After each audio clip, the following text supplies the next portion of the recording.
I was driving home one night from here, and this was in the beginning before even other staff was here. I was here for about 3 months sort of by myself, and I saw a sign for the Southwick Animal Farm. And so then I said, oh, well, we could be Westwick. And when I brought it back, again, it was sort of a shared thing, and everybody said, okay, we'll go with that.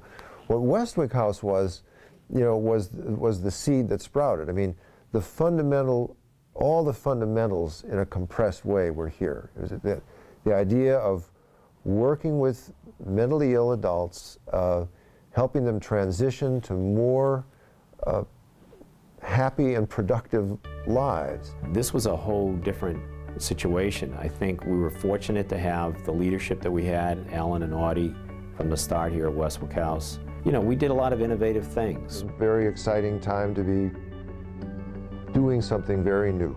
And we were a new team of young people early in our careers interested in doing good stuff. Do you remember when we had the log desk in there? Well, for me it was, I would say, the highlight of my career.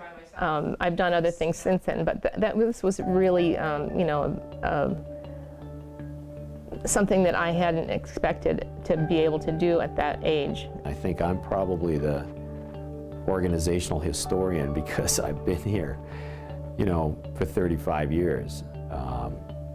But it's been really what I'm most proud of, I think, is the collective contribution. I think this is still the best work I've done in my life. The most consequential,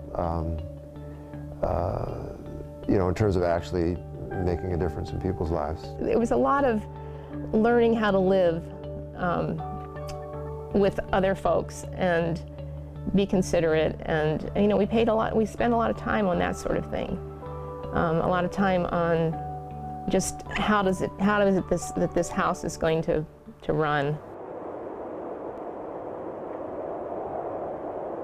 The blizzard was it was an interesting day. It started out.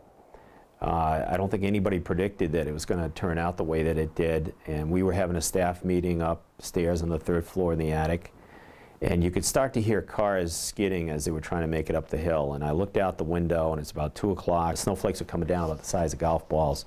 Westwick House, which had largely been not too well known at this point in the community, suddenly was getting known because of all the assistance we were giving to stranded motorists. What does Heather need to take with her? I'm probably just going to take him for lunch, too, in between. I think maybe 35 years ago, you know, there's a huge stigma for mental illness, and there still is today. Not as much, so that's one of the things that I hope for in the next 35 years, that it'll just be like saying, I have heart disease or diabetes or something like that. I can't believe it's 35 years.